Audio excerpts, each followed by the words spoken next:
And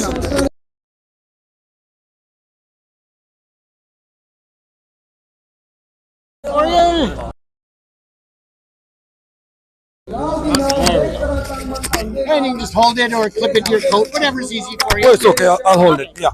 All right. We're here with Tawinner, and if I can just get you to introduce yourself to the people that are viewing. Oh yeah. Hi, this is Thalwinder Sandhu. We work with US Media International, and we volunteer for it, and all around the, you can say, the social media. Right. We work for the campaign of Khalistan Referendum to spread the word, to get more people to vote at the most number. Right. Yeah. And I understand that you guys not only cover the referendum, but you also cover Sikh issues around the world as well in other areas? Or is it just focused on the Khalistan referendum? We only focus on Khalistan. Okay. We just do the stuff which relates to Khalistan. The Sikh issues are like too many. Every day there's a new Sikh issue. You can't cover all of them. So it's kind of hard. There we go. So just gonna check our. yeah, no worries. Can I need to be over? Okay, so there we go. Oh, he's a cameraman too. Perfect. Yeah, I just didn't see where we were lined up. Okay, so what exactly is everybody doing here? I know that we covered the first vote back in September, and now again it's happening. So why is there a second time? Last time there were like so many people left, around like 30 to 40,000 people were left. They couldn't vote. The time was up. So they organized again. And I guess like they came today, and today all are done. Like it was really chilly in the morning, like below zero, right? Yes, it was. Yeah. And it was like, holy heck, it was cold. So not many people. So around like 10 or 11 o'clock, it warmed up. So people came to vote. And yeah, now the lines are still on, and time is almost up. That's right, yeah, and that's why I wore my parka to be prepared, right? And I hope like no one's left today. Right. Everyone who comes, they get to vote. Right. Yeah. And that's the whole idea, is that everybody has the right and the freedom to express their opinion and to have their voice heard, whether it's yes or no. The important thing is that they have freedom to speak their voice. That's the basic of democracy. That's how we define democracy. You have the right to vote. You have the freedom of expression, freedom of speech, and the thing is like we campaign for yes. You vote yes, but there are options. You can vote yes or no. It's up to you. But we campaign for yes. Please vote yes. Yes, of course, absolutely. But at the end of the day, it's about people having freedom and having their voices heard, no matter what. So. They have the freedom. They can vote any way they want. Right. But please vote. At least come out and vote. That's our motto. Yeah. And I think that with it all going around the world, whether it's Australia, whether it's the UK, whether it's here, whether it's in Brampton, Ontario, all of the different campaigns and votes also help to educate Caucasians like myself and other people around the world on the issue of Khalistan and the separation in 1946, I believe, is the right year, 47, sorry, and then with the attacks on the Golden Temple and all that in 1984, 1985, the different events that were going on in that 2-year period. Now we see Manipur and other human rights atrocities going on. So I think it's really important that the whole world educates themselves on this issue. Like the best way to educate people is spread the word. How are you gonna spread the word if your own community, your own people are not behind you? They are not behind a cause. First, you have to get them behind a cause. You know, like last time people voted 135,000, right? It was a shock wave. It like went. It was like it produces so many big waves.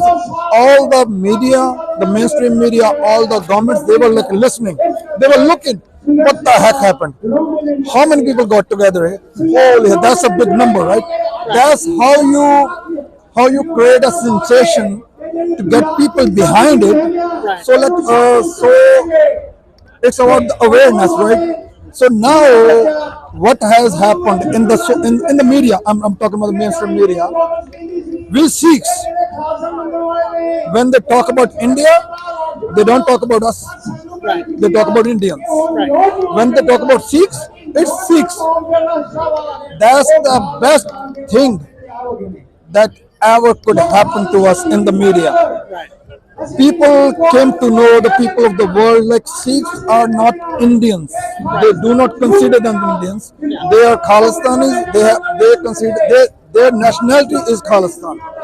That's the best thing. That's what I love about it. And all thanks to Sikhs for Justice for this beautiful, democratic, peaceful campaign.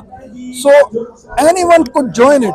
Even an 18-year kid and like 100+ old person can join it. Right. Yeah, that's the beauty of it. And that's what I really love about the Khalistan referendum going on around the world. It's just that it's educating people a lot more about the atrocities, but also about the unfairness of the system that took that land away. Yeah, atrocities, right? I'm gonna talk about atrocities, but we have like moved on. We are on the next step. We talked about atrocity for 40 years Right. when we were never nowhere. We have to go to the next step. Next step is justice. And the justice is our own country, our own state. That's the best justice we could do. And now, even Indian state is talking about our atrocities. Because now they came to know, like Sikhs, they are now got together. They are talking in sync. We have to give them something to chew on. Yeah. and I think that it's in a way with this all going on, the unfortunate assassination of Mr. Nijjar is that the one thing that comes out of it is the recognition that Modi and his government are not following the sovereignty of other nations and respecting the rule of law around the world. And I mean, Mr. Nijjar was only one of many suspicious deaths around the world, and what's suspected to be a number of them at the hands of the Indian government and Indian intelligence. Yeah, we've been saying that like for like last more than 40 years about that. Like Indian state is interfering in our, you can say, the social events, our political events, any type of gathering of Sikhs in the diaspora all over the world. Indian state is interfering in it, but no one listened to us. No one believed us because India was like so-called friendly nation. And after the assassination, Sikhs for Justice was the first organization which announced Indian state killed Hardeep Singh Nijjar. These high commissioners, councillors, and all over the world, they are the killer. They hired the killer. They are the killers. That was the campaign, the Kill India campaign, right? Right. That was it all about. And Kill India campaign that made a difference. Right. Governments, their intelligence, governments, governments and Canadian intelligence, Five Eyes, right? Yeah. They looked into it. They found some evidence. It came into public, and that was it was more like a relief to us. At last, Right. someone listened to us. Now they're gonna believe us. And it's unfortunate that it took something like that in order for the voices to be heard. As a Sikh perspective, that's what we've been dealing with for last so many years. It's not just like one life. Right. For us, like there are so many. But as a Canadian, it's really unfortunate. Right. It's like, why? How could it? Like you waited for this long, but it's okay. At last, you are listening to us. Right. You are talking about us. Just hold them accountable. Make them pay for it. That's justice for it. Nothing else. Nothing else.